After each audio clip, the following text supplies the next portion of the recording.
hitting record. Okay, I'm gonna move that. All right, everyone. Thanks for being with us here this morning. I'm Robbie Turman. I am the director of the Leonard and Simons Jewish Community Archives of the Jewish Federation of Detroit. And I am Laura Gottlieb. I am the director of cultural resources at Temple Beth El, where I oversee the Rabbi Leo M. Franklin Archives. And Laura and I work together at the Joan Meyers Jampel Center for Michigan Jewish Heritage, which is basically a partnership between the Franklin Archives and the Simons Archive to create this kind of one-stop hub of Michigan Jewish history. And on top of obviously collecting a lot of our community and even greater Michigan historical records, we also do a lot of genealogy. We have a lot of resources here that can help people on their genealogy journey. And so we've sort of kind of put together this class as a way to show you what resources are out there, but also how to use the resources. Welcome everyone. Good morning. Thank you so much for joining us for this three-part workshop. We have a lot of you on screen with us, and we also know that many of you are watching this recorded, and that was one of the benefits of this recorded session is that you can watch it later. Welcome this morning, and whatever time you might be watching this to those who are watching it recorded. This workshop is designed to help researchers and genealogists get a better handle on the many, many online resources. It's really common to get stuck in a rut of research, and these three classes should really help to shed light on some new strategies and tricks to better utilize the sites that you might already be using or adding some new sources to your repertoire. As we move through the weeks, the skills gained in one class will kind of build upon the next one. So we won't keep going over the same search strategies that we might go over today, but we'll kind of build upon it as we go. This week is going to focus on newspapers. Next week, we're going to dive into how to best research and understand archival holdings. And then the final session is going to focus on those classic genealogy websites like Ancestry.com, Family Search, Jewish Gen, some things you might or might not be familiar with. And each week, just like today, and welcome, I see a lot of you are signing on right now. There will be a handout each week that will help to guide you through what we're talking about and be a resource sheet as you go doing research on your own. It is in the chat now. Those who logged on just now should still be able to access it. And let me know if you can't and we can resend it, but you should be able to see in the chat the navigating newspapers. Again, this will also be sent in oh, you can't see it? Okay, let's see here. We're gonna send it again now that a couple people just joined us. Welcome, welcome, good morning. Okay, so Robbie's gonna handle putting that in the chat. We're gonna get started. But again, each week this is just gonna help summarize and it will be sent in the email as well with the recording. So newspapers is our week one. We commonly look for when we're doing genealogy, we're looking for census records, vital records, ship manifests, naturalization papers, those things you think about when you think about genealogy. But another really good source is newspaper. And there are many reasons someone might be mentioned in a newspaper, good or bad. The most common ones are a birth announcement, an engagement or wedding announcement, an obituary. You might find mention of military service or advertisements for their business, court reports, public meetings, or social activities. And if you're lucky, you might even find photographs of your ancestors in the newspapers. But there are even more reasons beyond milestone events. So, for example, if your ancestor was very actively involved in an organization and it's covered in the paper, you're going to get the years that they were involved, what kind of chair they were doing, where they were sitting, or where they were living at the time. And that's going to help you in the future when you maybe go to an archival holding looking for that organization. So a newspaper article about what your ancestors doing in the 1940s can just be a piece to your puzzle that you're putting together. It can also connect you with more names that you might not have known. Oftentimes, a birth announcement or an obituary is going to give you now all of their siblings and maybe nieces and nephews of that person. So now you have a larger tree that you can be working with. It can also oftentimes, and especially old, we don't really do it as much now, but they used to put addresses in newspaper announcements all the time. This person's holding an event at their home. This person on this Blaine Avenue just gave birth to a daughter, and that's their entire address. So now you have a dot on the map for where your ancestor lived. So again, a lot of pieces to your genealogy puzzle. The problem with newspapers is they can be oftentimes difficult to navigate, especially because there's multiple sites and they all work a little bit differently, which is similar to archives we'll go over next week. Some searches will give you hundreds, if not thousands, of results, and some will give you none. And that can be really frustrating if you know something should exist, like an obituary. You know this person died in March of 1974, and it's not showing up, and that can be really frustrating. But if you know how to search better, it will help you narrow down those searches more accurately or find what you're looking for by expanding your options. And that's what we're really going to dive into today is searching. Newspapers have been around since the 17th century Europe, and in addition to the big city newspapers like the Detroit Free Press, many small towns have newspapers as well. And a lot of that history is where your ancestors could be hiding. And the great news is that many of those papers, even the small city ones, have been digitized and are often available online. The bad news is, of course, not everything is digitized, but it's a good place to start. So, where to find these digitized newspapers? First, there is great resources that give you the ability to search many papers at once, and that includes something like newspapers.com, and that is included on the handout. But newspapers.com is really going to be one of your biggest resources when you're looking at newspapers online. It has about 20,000 different newspapers that you can search all at one time. It's not only the United States, it also includes UK and Canadian papers. There's also places like Genealogy Bank, and the Library of Michigan has a huge database of newspapers as well from Michigan. And any resident of the state of Michigan can get a library card to the state of Michigan, the Library of Michigan. That opens up a lot of really great resources. So I highly recommend, I believe we included on the worksheet too. It takes about a week or two to get your access card for the Library of Michigan. I recommend doing that now or later today because it not only newspapers, but a lot of incredible documents are available at the Library of Michigan. So that's just a nice genealogy tip to start off the session. If you're looking for a paper and you don't know where it might live, Google can help. You can Google that city's and newspaper and see what might be available online. So before we jump into actually what we're typing into the search bar on newspapers.com, we encourage thinking about these things to limit some frustration later. And one thing is to pick one person at a time. We always recommend this. It can be really overwhelming if you're just looking for an entire branch of your family. It's best to stick with one person at a time. Of course, go back to the spouse later, but pick one person at a time and write down everything you already know about that person, their name, their nickname, their middle name, their date of birth, marriage, death, anything you already know, their parents' names, their siblings' names.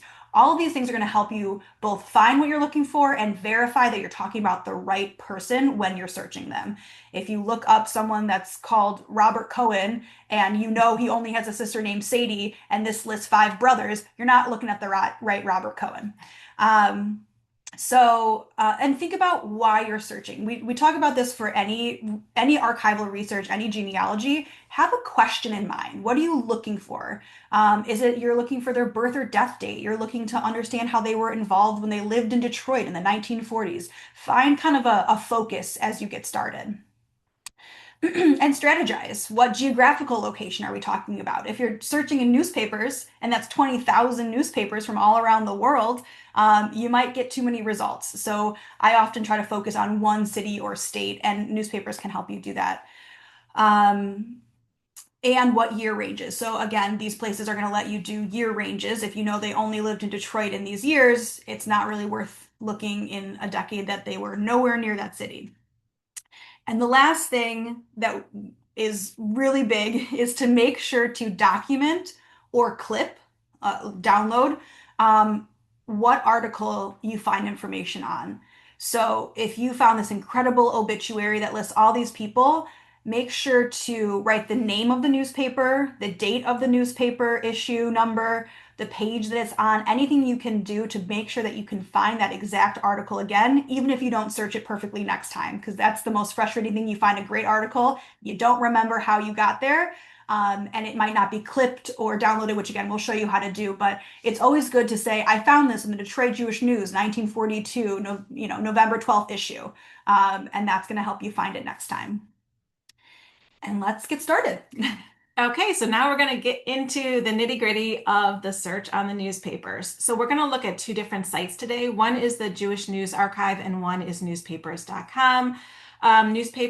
Jewish News, a lot of us have our ancestry here in Detroit. Don't worry if you don't. Again, I'll show you newspapers.com. But the search techniques are the same. So we're going to do a lot of looking at Boolean searching. This is a technique that a lot of databases use, and this is not just newspaper databases. Google uses it. Yahoo uses it. A lot of these sites use the same type of search techniques. So you can use this kind of across the board. Okay, so we're going to hop on. Let me share my screen. Okay, so now you should be able to see my screen and there it is. Okay. All right, so I'm going to show you really from the start. So let's say you want to go on the Detroit Jewish News Archive. You can Google Detroit Jewish News. You'll go on their website. On the top navigation bar, you'll see Archive, and that's it. You're in. I'm going to actually put this down here. So now you are into the archive. You enter the archive here. And here is the basic page when you go on, what it's going to look like. There is a few different navigation tools up here on the right, but let's really just kind of start with our basic searches. The most common way to search is going to be using quotation marks. And you may have heard this before, but basically when you use a quotation mark, you are searching an exact phrase. With Boolean searching, which as I said before, a lot of databases use, it assumes the word and between every word. So let's just say I'm searching Fred Butzel here. I did not use quotation marks, and you can see I got over 4,300 results on this. I don't think anyone wants to go through 4,300 results of anything. So what I do instead is put quotations around his name, and now that gets me a less than 500 results, which is much easier. So let's say you got your search results. And you can sort of see this is the way Detroit Jewish News does it. Some papers do it a little differently, but basically you'll see kind of the issue date and maybe a little blurb from the newspaper that shows where your search term is located on the page. And you can see it's highlighted, which makes it very easy. Next thing you really want to do is go back to that question you're looking for. What is the answer you want to know? And what is the best time period you might find your answer? So if you see on the right over here, it has a sort function and it automatically defaults to interesting. And we always talk about this. I have never been able to figure out what is interesting. It's not even like the most times that it's listed, because you can see on this first page here, it's maybe listed twice, and the second page it's listed 20 times. So it's not really clear what they have decided is most interesting, but we'll move on. Right. So that's why I always change my sort. And I do it either, there you can see if you pull down, it's either by latest or earliest. And that depends on what I'm looking for. So if I'm looking for something earlier in their life, like a birth announcement, a bar mitzvah announcement, I'm going to sort to earliest. If I'm looking to their obituary or something later in their life, I'm going to sort to latest. So that again goes back to what is the question you want answered. If you just want to know about their life, you're just trying to put a timeline together of their life, start with earliest. So I'm going to search by earliest for the moment. That's my favorite way to search, usually, unless I'm looking for an obituary. So let's just say I am kind of scrolling down. Once you get good at this, you will be able to tell just from this little bit that shows what kind of way that they're mentioned, what kind of announcement, if it's a wedding announcement, obituary, if it's their name listed because they attended an event, you will get very good at knowing what things are. So, for example, this second one here that you can kind of see maybe that says society at the top, a really common thing, especially in the Jewish news, is the society papers where they announce someone went on vacation, someone hosted a luncheon, someone did this. And so we know that if we're looking for a death announcement, that's not going to be on the society page paper. But we might get an interesting thing about who your ancestor had lunch with, but which could be what you're looking for. But that's the kind of thing that you'll start to recognize of they're how they're listing things and what page of the newspaper it's on. Also, in the society section is very often where they list the addresses where people. Yes. Okay, so let's just say you found what you're looking for, and it's right here. We have the page you want. You scroll down, it very nicely highlights the person you're looking for. So now you don't even have to search for it on the page. It's right there. You can zoom in, you can zoom out, you can move it around. All you do is click and hold with your mouse, and you can move the pages around. Let's say we find the article we want, or let's just say, oh, this is my ancestor, and here's a great picture of them. I want to clip it. So the functionality is different on the different sites. On the Jewish News, there's a few ways you can do this. One, on the right sidebar, you'll see where it says download PDF, download image, download text. If you download the PDF or image, it's going to download the entire page, which is fine, but you're going to get the entire page. And it's the issues. If anyone remembers back in the day when the issues used to be like this kind of tall, long, most likely if you downloaded the whole page, the writing would be very, very small because it would go onto an 8.5 by 11 page. So you might just want to clip the portion that you want. So on the bottom, on the left side, you're going to see a select button. Click on select, and then you click and drag, and then you just hit download. And you see on the right side here, my download came up. And you can't see because it's of the way the screen share is, but if you click on it, you'll be able to see your image. Now, It did show. So when you download from the Jewish News specifically, the file name includes DJN, Detroit Jewish News, and then the year. So in this case, the 1918 March 1st issue. So it has the date as part of the file name. And even there, when Robbie did the clipping, when it downloaded as a clipping, did you do a clipping or a whole issue? I did a clipping. So when you do the clipping, even it still saves the file as DJN, right?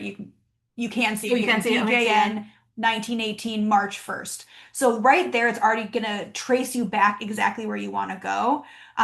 If you took a screenshot from your own, on your own computer or something that didn't save the file name, I would highly recommend right in that moment, go into that file and change the name to trace yourself back to Detroit Jewish News 1918 March 1st. And that's again, so it depends on what site you're using. Some of them will download the file name like that. Sometimes you might have to do it yourself. So that's an easy place where you took that clipping of this picture and now you save it in a file and you print it off and now you have no idea where that picture came from because the issue number is not on that picture. So that's one of those trace your steps moments.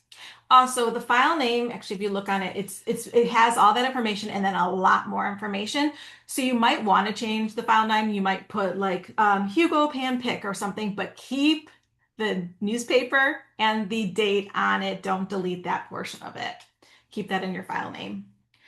Okay, so a few more navigation tips for this.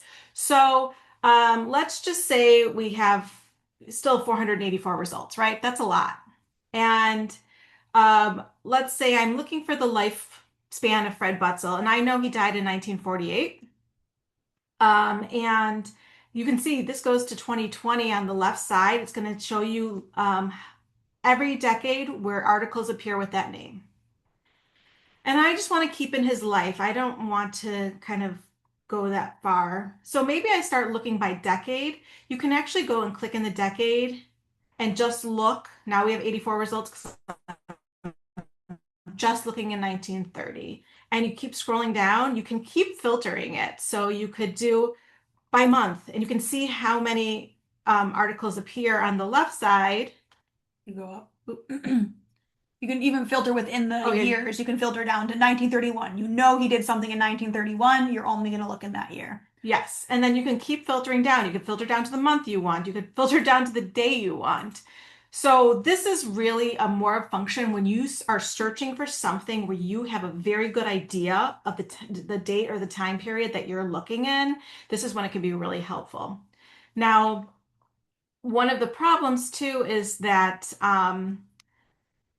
and we'll talk about this more, but a lot of people, especially in the past, they used middle initials commonly, or maybe a nickname. Fred Butzel used sometimes the middle initial M. And so that can also mess up your search results when you're using the quotations because it's only looking for that exact phrase. So we will do some techniques for that as well. But just bear in mind, sometimes you can say, okay, I know that obviously Fred Butzel, big person in our community, I know he must have had an obituary in the Jewish news, but I can't find it. And even if you know kind of, okay, I know he died in 1948, that's where you might want to start really narrowing it down. So you go to the 1940s. I'm looking for an obituary, so I'm going to go to latest because I know that's going to be one of the last times we see his name appear. And then you're going to get keep narrowing down your results. I know it was in 48, so we're narrowing it down. Now we've got 29 results. So you just want to keep narrowing, keep narrowing, keep narrowing like that when you can. That's how you're going to minimize your results. Sometimes you want more results and not less.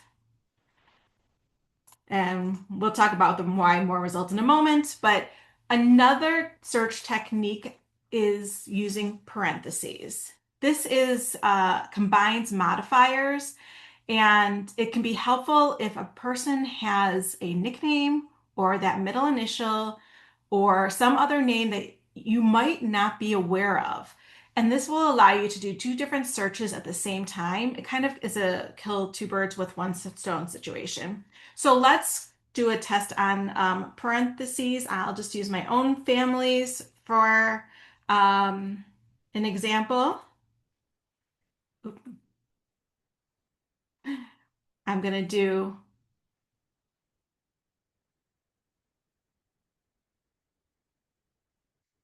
okay, so my grandfather went by Sam, but his real name is Samuel. Also notice in parentheses, you're not using quotation marks for this. This is going to give you a broader search. This is one of those times when you're trying to search a couple things at once, but it's also you're not getting the results you want by really trying to narrow the results. This is an instance where you actually are looking for a broader number of results. So we'll hit the search. And if you can see on the page, you'll see I'm getting results for Samuel, I'm getting results for Sam.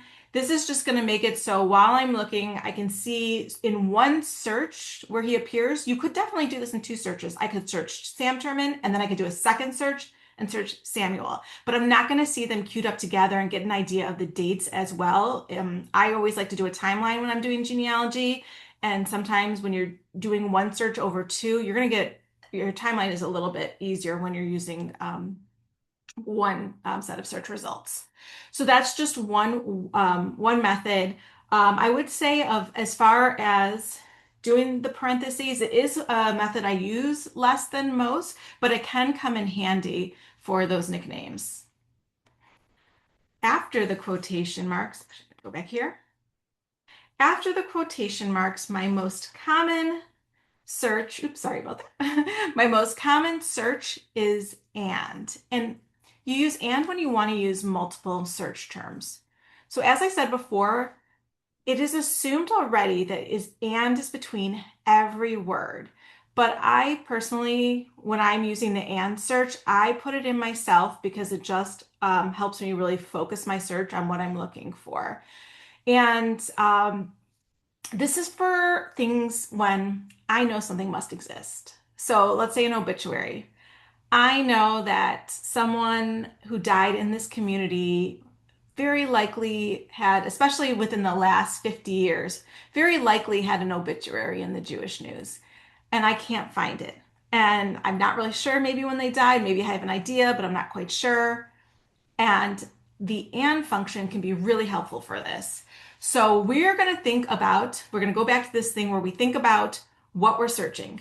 So we're searching an obituary. And what is in an obituary? Well, let me first say, okay, I'm searching for Raymond Gottlieb's obituary. Oop. And sorry about that, forgot the parentheses. Let me do that. Or the quotation marks. Let's get better results here. Okay, so if I go down here, I'm going to sort by latest because it's an obituary. And I go through here and I don't find it. And I'm pretty sure he died after 2007. So I know if the top result is 2007, I'm not finding it here. So there's something that's stopping me from finding it. I'm going to go back to my search and I'm going to put in his name because I'm sure his name is in his obituary somewhere, but I'm not putting quotations. I'm separating his first and last name by and. And then I'm thinking about what else is in an obituary. A child's name very likely is in an obituary. And usually the words survived by are in an obituary. So I'm going to add survived by in quotation marks. So you can mix some words that are not in quotation marks and some words that are in quotation marks all in the same search. So we're going to search that. And the very first one that comes up is the obituary. And if you can see what's highlighted, all the words I put in.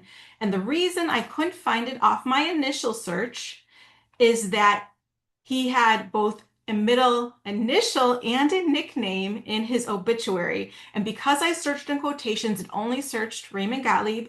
It did not search Raymond S. Ray Gottlieb. I never would have found it without the and search. So that is one I think that you will end up using really quite a bit. Next one we're going to go to is the or search.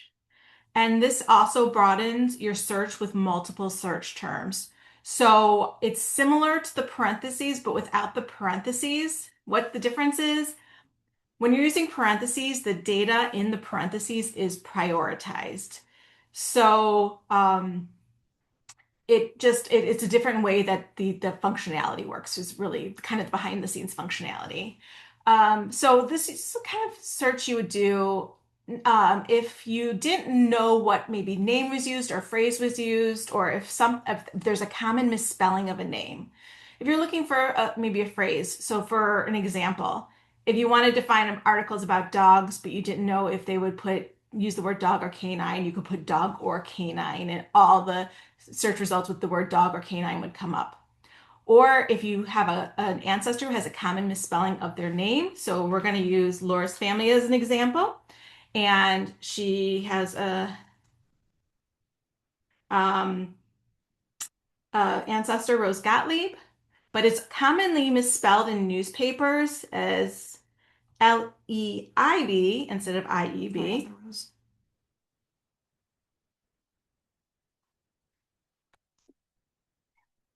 So when we do that search, it's going to give us all the Rose Gottlieb's IEB, and it's going to give us all the search Rose Gottlieb EIB.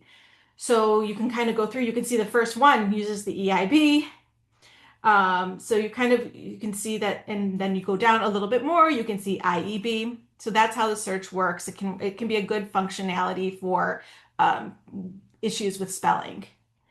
Now, remember it sorted it by interesting. We don't like interesting. I'm going to just search latest date here. Now, one issue that comes up is if that name appears in any form in someone else's name. And so Laura's daughter will show up also because her middle name is Rose. So Rose Gottlieb. So she'll show up on the search if I'm searching Rose Gottlieb the elder, I'm going to get the younger as well. But let's say I don't want the younger in my search. That's Let's when, say Betty Rose became very famous and now there's hundreds of Betty Rose Gottlieb, things, and we want to make sure that never when it's Betty Rose is it included in the search. so what I would do for that is a not search. So I'm going to actually, if you go on the top, you can see where I'm changing the search right here. I don't want an or now. I want a not. So I want to search Rose Gottlieb. I do not want to search Betty Rose Gottlieb. And now when I do that, you see, Spelled oops, correctly. I have to spell it correctly and then it will probably work better. And that immediately takes away that search result that had Betty Rose in it. Now, that's just a small example. And as Laura said, it's more likely to work well when you have someone in your family who is the same name as someone famous. So let's just, for instance, if we did Martin Luther, Even in the Jewish news. even in the Jewish news, it could be in any paper, but if we do Martin Luther, you're going to see there's over 1,100 results. And you're like, okay, my ancestor is Martin Luther, but he's not Martin Luther King. So now we're going to do not Martin Luther King. And that goes down to 137 results. It's going to be much better for you going through it like this. Okay. Next type of search is called a wildcard search. So sometimes you're not quite sure of a spelling of a name. So maybe something kind of changes back and forth. And we all actually have this in our own family history, most likely, especially people who came from other countries where, like, especially Russia, where the alphabet or, anywhere where the alphabet is not quite correlating to the English alphabet. And so maybe one family member comes over from Russia and they spell their name Finkelman E-L and another one spells it L-E and you want to find them, but you're not sure what the spelling is. This is where a wildcard search might come in handy. It's again another way just to search a variety of names at once.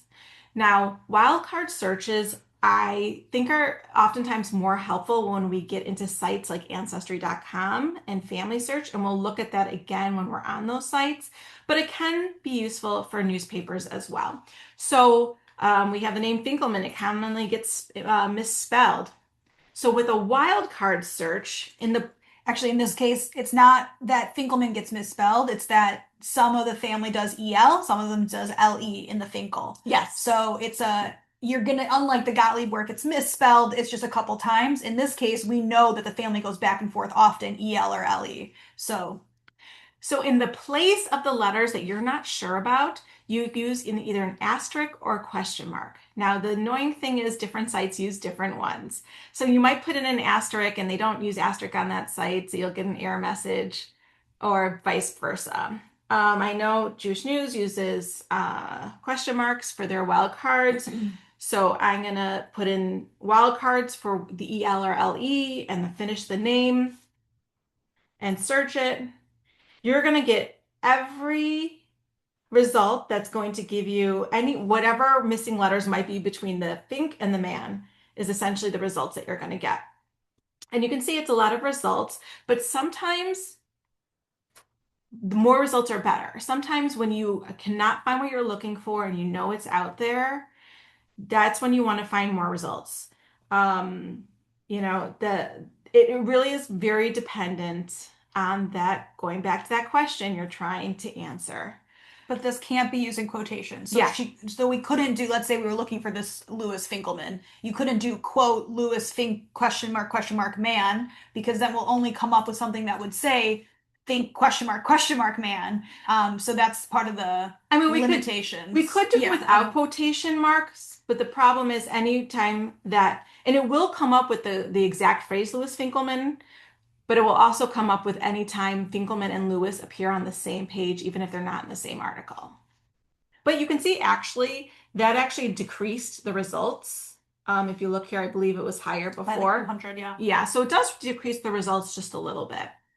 So it's just kind of one of those things you have to play with. It really is something about newspaper searching is it's a lot of trial and error. Okay, so we've gone to through the basics of the Boolean searching, but there's a lot of other methods that can be really helpful in newspapers. And one is really thinking how an article is written. So, for instance, think of a bar mitzvah announcement. We want to find our grandfather or great grandfather's bar mitzvah announcement. And his name is Julius Schwartz. And so we do a search for Julius Schwartz. And yes, after a while of doing this, your searches will, as you start typing it in, it will just pop back up. So that also makes it easy. So we're looking for Julius Schwartz. Remember, we're looking for his bar mitzvah. That's early in life. We're going to sort it by earliest. Now, I happen to know he had his bar mitzvah sometime around 1928. But if I scroll down my results, there's no results from 1928. So something's wrong. If you think about how bar mitzvah announcements are written, usually the child's exact phrase name, Julia Schwartz, is not listed in full. It's usually written as Mr. and Mrs. Samuel Schwartz, thank you. Mr. and Mrs. Samuel Schwartz are proud to announce the bar mitzvah of their son Julius, and not his last name. So it won't get pulled up on a search. In this case, I'm going to search his father's name and not the son's name.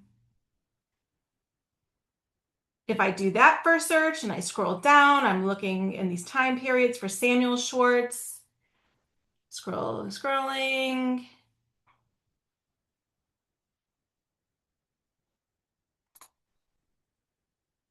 And right here, and we're going to zoom in so you can see this. This is his bar mitzvah announcement. Mr. and Mrs. Samuel Schwartz, and it has their address, celebrated the bar mitzvah of their son, Julius. And the reason we didn't find it before is because we searched Julius Schwartz. And you can see here, the way it's written here. Sometimes things don't get picked up. It really probably should have gotten picked up from the heading on the title, but it didn't. And that's actually also common. Remember, these are just computers that you are using readable software. Sometimes it just simply doesn't get picked up. It's blurry. So that's why the search might not work, even if the words are there, which is why you have to have all these other techniques to find what you're looking for. Another type of announcement, actually, go ahead with another type of announcements. Yes. So it's similar, but for many other types of announcements, when you search by father's name instead of child, and that's when we're talking about women. For married women, we often, not always, but often will find their names as their husband's name. So when we searched Rose Gottlieb, for example, we found a lot of Rose Gottlieb.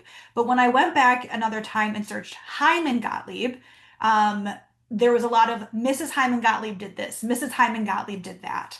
And while it would be helpful sometimes to search quotes, Mrs. Hyman Gottlieb, I actually recommend leaving the Mrs. out because oftentimes when we're talking about society papers or this committee held a luncheon, it will say Madame's Lewis Smith and Hyman Gottlieb and Isaac Stern. So it's talking about the wives of all three of these men did something. So when looking for a woman in your ancestry, I highly recommend searching by her husband's name after she's married. And also by her father's name can help you in the same way of finding a birth announcement or wedding announcement. Or a wedding announcement. It'll say Mr. and Mrs. Samuel Schwartz announced the engagement of their daughter Victoria, and in the similar format as a bar mitzvah or birth announcement. So when it comes to women, sometimes you have to search by men, which is a bummer today, but we're glad that's not necessarily the case anymore. Usually it's just to the mid to late 1970s. After that, more women have their first names. So it's actually, I was happy to find that Rose Gottlieb was named as herself so many times, but it also was helpful to search by her husband's name. Okay, so you've tried the Boolean searching and maybe you found what you're looking for, and maybe you have not yet found what you're looking for. And so what now? Sometimes you can't find something because of an issue with the paper itself. For example, there's a smudge over the name that should be searching, or we just saw the bar mitzvah announcement, it just wasn't picking up even though it was right there. So if you're doing family research and you can't find what you're looking for, it's a good idea to search by any other family member that might be part of that. So, like we mentioned, a bride's father or maybe her mother. Also, if you're thinking about a wedding announcement, again, just kind of put yourself in the mind of them. I'm reading the article I'm looking for. When there's a wedding announcement, sometimes it will name all the groomsmen and the bridesmaids. So maybe search by her sister's name or Brother's the name. brother's name or brother-in-law to be. And it might say, okay, groom's brother, Stan Cohen, was a groomsman. And now you found the announcement, even though the groom or bride were smudged on the paper. And that also helps with genealogy. I just recently had a family document where, for whatever reason, when they were scanning in that document, there was like a sticky note looking thing over my family's name. So I had to search by some other random weird nickname of a father that got me to what I was looking for. And so it can be discouraging, but if you know something should exist, it's worth just trying some other members and combos that could be included in that article. Another issue, and this is very common anywhere, but especially if you have a family member with a common name, is people with the same name. It happens all the time. We were recently researching someone, Isaac Klein. I bet you there's a lot of Isaac Kleins out there. There's a lot of John Schwartzes out there. So when you have someone with a common name, it can be tough. So this is where doing your due diligence to make sure that the article you've clipped is actually your ancestor. And it's going to be fact checking against what you already know. So you mentioned that in the beginning of, if you're looking for your grandfather, Harry Smith, and he was born in 1935, and there's all these wonderful articles about an active Harry Smith in 1925, it's not your Harry, and you're looking at the wrong person. And same thing is if you're looking in 1960 and you see a wedding announcement between Harry and Anna, but your grandmother's name is Sadie, it doesn't necessarily mean that he was married before. It could just be a different Harry. So it's important to use the clues throughout that article and of their life to make sure that you're looking at the right person. That's why we had you said at the beginning to write down everything you know about that person. So when you see an article, you can kind of look at it and be like, something doesn't add up. I don't think this is the right person. And I will say, especially with genealogy, years, especially when we're looking back in time, birth dates, especially, are really not an exact science when it comes to our grandparents, great grandparents, great great grandparents. And so it might be off by a year or two. That doesn't mean it's not your ancestor. It's more this, he was married to someone we've never heard of. That might not be your ancestor. So it's just using the clues. It's not an exact science, but you do the best you can. Death dates are usually more accurate. Yes. Okay, before we're going to go to newspapers in just a moment, but I do want to show you one more function on the Jewish news, which is the browse function. So let's say you want to go right to an issue. You know that your ancestor died on May 20th, 1948, and you want to go and see if the obituary appears in the next issue. You could just go to a browse issue. So you hit that browse, you're going to put any year. So you scroll down till you find your year. I want to look in May. I'm going to browse that. This is every issue that appears in May. Now you're going to see a lot for here for Jewish news. That's because on this website, it has the Jewish news and the Jewish Chronicle. The Jewish Chronicle ran from 1916 to 1952. The Jewish news ran from 1942 to present. So there is an overlap of 10 years of the newspaper. That's why you're seeing two May 7th, two May 14th. They are two different newspapers. So you do want to look at both. But basically, let's say I know they died on May 20th. 21st if they died, it probably was too soon to get the obituary in. I'm going to look at May 28th. Now I'm going back to my Fred Wetzel example. He was big in the community, so he's right on the front page, his obituary. But let's say it's just, someone who died in the community, maybe not a big name. Obituaries are usually at the end of the edition. Now on the right side, you have next page. I don't want to go all the way to the back, which is really where I should start. I don't want to have to click 24 times. So instead, I go into this on the left side where it has the issue. You can see it's a hyperlink. Click on it. and it's you'll get every page in the issue, and then you just scroll down till you look and see if you can find the obituaries. And like I said, you could go through every page in the back, but you will get to recognizing what an obituary page looks like. So after a while, you'll just be able to go right to it. So that is the browse functionality. Now, while we still have time, I want to pop over to newspapers.com. It's basically the same search techniques. So this is newspapers.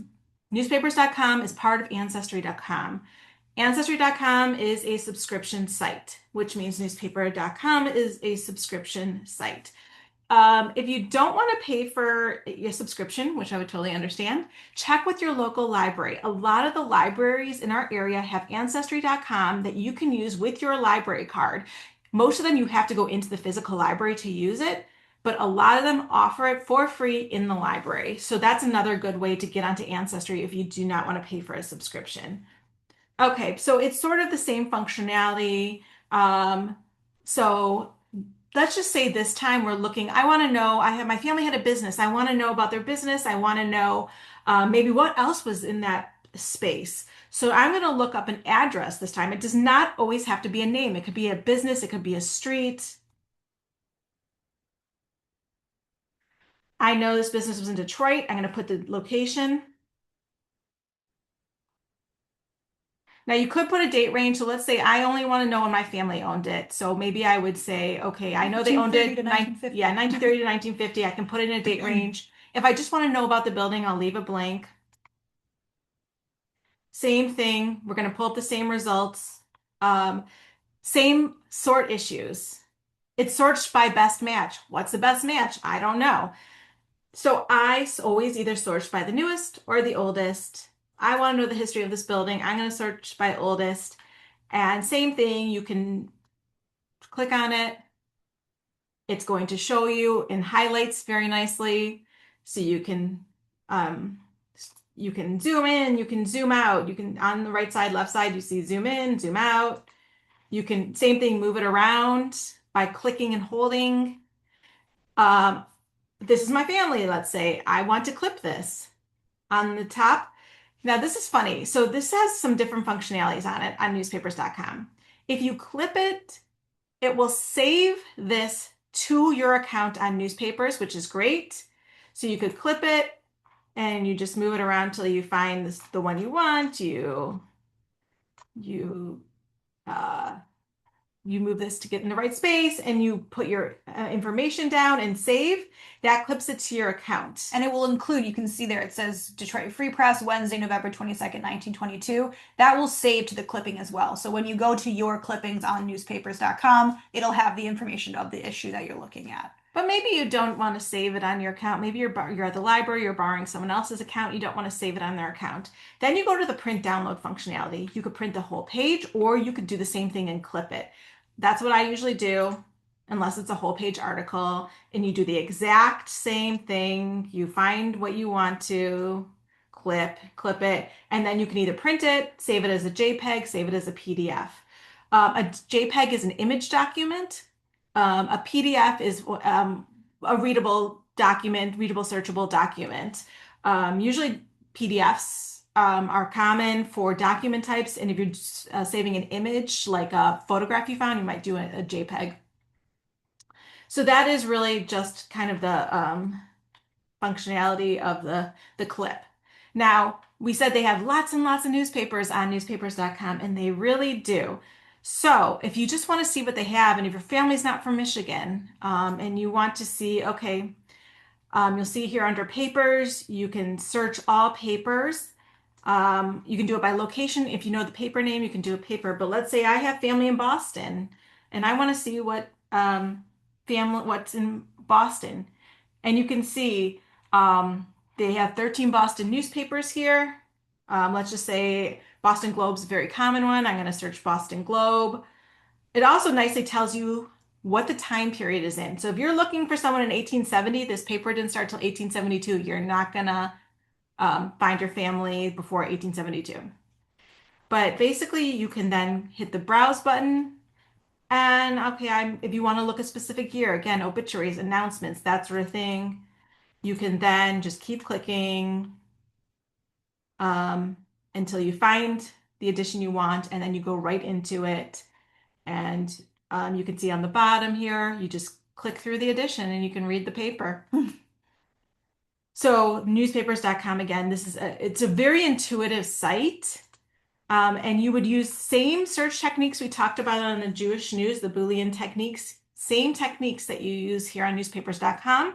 If you went to the Library of Michigan, which holds the Detroit News digitized newspaper, same technique on the Detroit News. A lot of papers where you might not see it, and I'm going to actually get out of the share. Where you might not see it is in some of the small town papers that are more PDF style. So, for instance, if you grew up in Birmingham, the Baldwin Library in Birmingham has the Birmingham Eccentric newspaper digitized, but it's in PDF form. So you really have to go in every single edition, click on it, and then search within that. It's not a searchable database. So it really is somewhat dependent on the type of digital product that you get. Okay, so we have about 10 minutes left. We wanted to leave some time for questions. I know we covered a lot, but any questions? And some of it is one of those you kind of just got to start trying and then you'd have questions. So we'll also take questions next session when we get started, if things come up after you start practicing these new techniques. But yes, open to questions now for anything we talked about. Or if no questions, if anyone has a search on a newspaper they've been struggling with, and maybe we can, in real time, try to troubleshoot something, we can always try something like that too. Um, and if no questions, that's okay too.